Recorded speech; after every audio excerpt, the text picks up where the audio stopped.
morning and welcome. I am Joseph Oyo. Welcome to Carnival Breakfast Show coming to you from Carnival Radio, and this is newspaper review.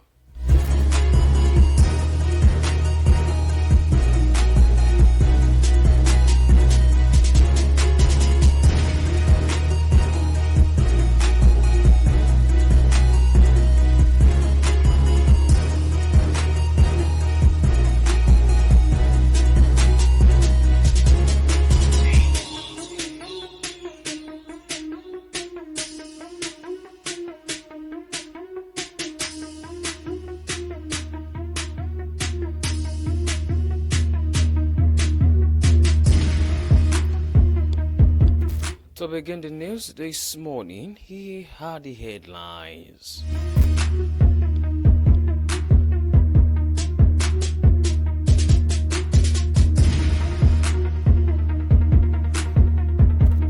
Enugu governor raises customary court judges' salaries. Accidental bombing, air chief sends probe teams to Zamfara. Again, Boko Haram strikes in Borno, kills 40, abducts scores.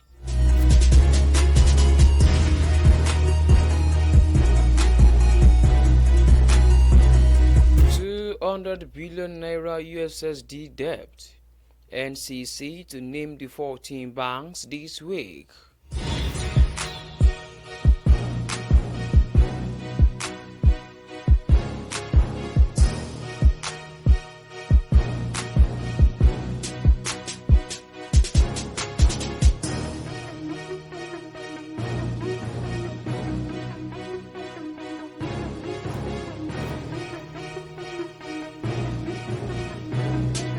Now to the news in details. The Chief of the Air Staff, Air Marshal Azan Abubakar, has deployed a high-level fact-finding team to Zamfara State over alleged accidental bombing of civilian casualties during Saturday's operation by NAV in the state. The accidental bombing reportedly happened in Kankindawa village, Marathon local government area of Zamfara State, with 16 vigilantes allegedly killed. An indigene of the area, Gabba Huma, told newsmen on Sunday that the incident occurred on Saturday evening when the village's vigilante group was on its way to assist neighbor in Tugakara village who had been attacked by bandits.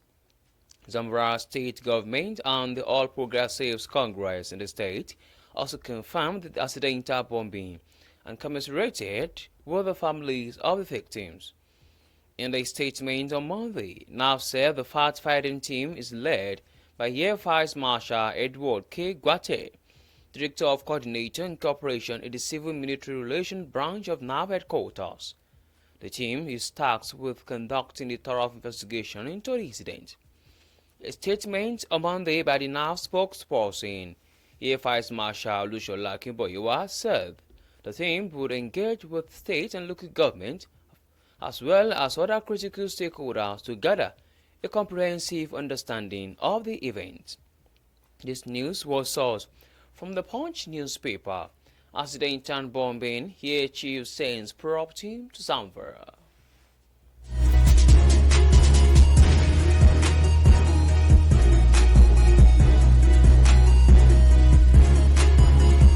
Meanwhile, at least 40 farmers have been reportedly killed in Dumba community in the Kukawa local government area of Borno State, with the whereabouts of several others yet to be ascertained following an attack by terrorists believed to be members of Boko Haram and the Islamic State of West African province.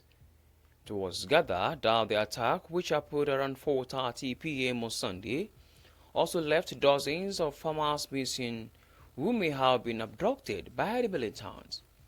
Borno State Commissioner for Information and Internal Security, Professor Isman Tar, confirmed the attack in his statement on Monday. This is coming barely 24 hours after 2 people were killed and a church was set ablaze in a similar attack on the Chibok community in the southern part of the state. He said Governor Babangana Zulum condemned the attack in strong terms. He even as the governor called on the military to track and clear the insurgent element operating in Dumban and other similar enclaves around the Lake Chad area. Sources said the victims were attacked by the terrorists after moving beyond the security track marked by the military around the communities to prevent residents from straying into Boko Haram or ISWAP enclaves. The Kukawa area has suffered 3 devastating attacks by Boko Haram since 2024, when terrorist attack escalated in Oyo State. In December 2019, Boko Haram sacked Baga, the headquarters of Kukawa local government and one of the Borno's commercial hubs, following a bloody attack that lasted 2 days. This news was sourced from the Nation newspaper. Again, Boko Haram strikes in Borno, kills 40, abducts scores.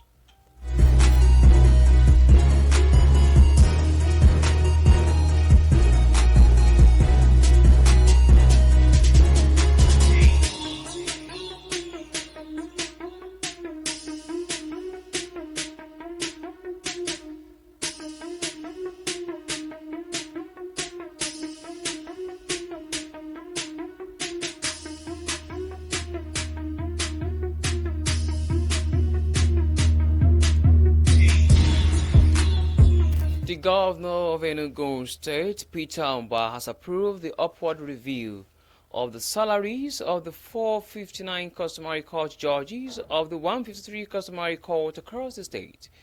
The senior special assistant to the governor on new media, Dr. Ruben Oyishi, disclosed this in a statement in Enugu on Monday.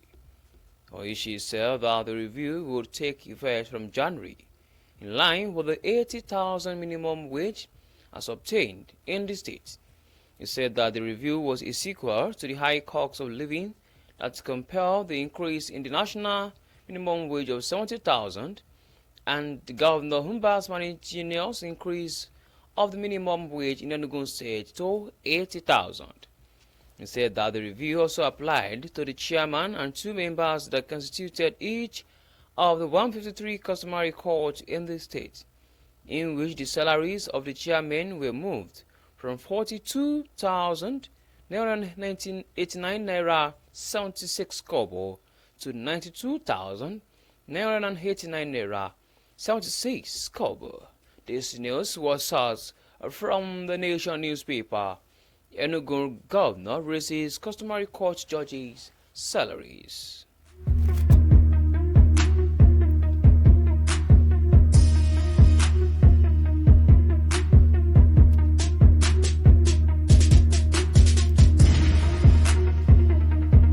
In another development, the Nigerian Communications Commission will this week publicly release the names of 18 banks that have failed to settle their outstanding debt for using mobile network operators' unstructured supplementary service data platforms.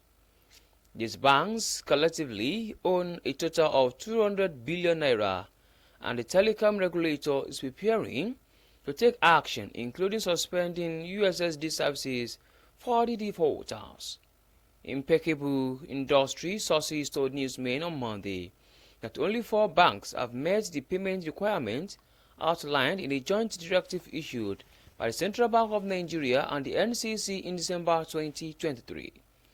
The directive stipulated that 60% of pre-happy application programming interfaces invoices must be settled by January 2, 2025, with payment plans to be agreed upon by the banks and hence, however, the other banks have yet to fulfill their payment obligations.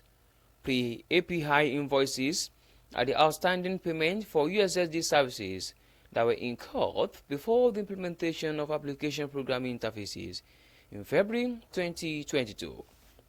For the adoption of APIs, USSD transactions were often managed using older or less standardized method, which sometimes led to disputes over billing and reconciliation between banks and telecoms. The service suspension, which is expected to take effect in 2 weeks, could significantly impact Nigerians who rely on USSD services for banking transactions particularly those without internet access. In a public statement that the NCC will release, subscribers to these services will be given directives on how to switch to other banks, ensuring they can continue accessing bank services without disruption. This news was sourced from the Punch newspaper. 200 billion USSD debt. NCC to name the 14 banks this week.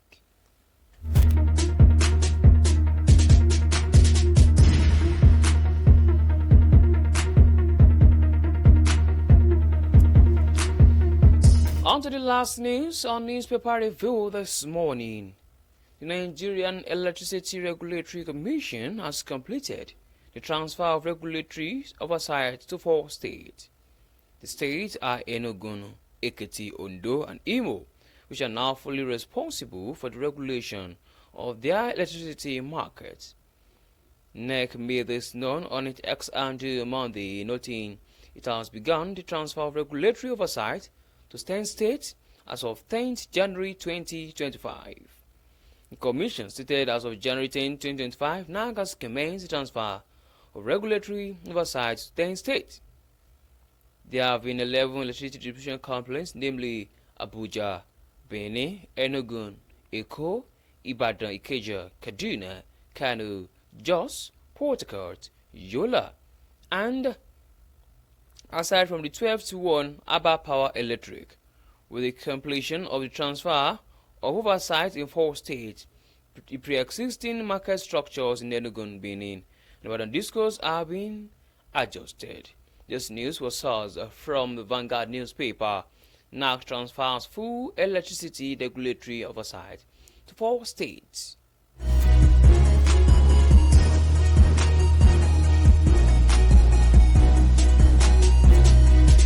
To bring newspaper review to a close this morning, here is a recap of headlines. Enugu governor raises customary court judges' salaries. Accidental bombing, here chief sends probe team to Zamfara. Again, Boko Haram strikes in Borno, kills 40, abducts scores. 200 billion USSD debt. NCC to name the 14 banks this week.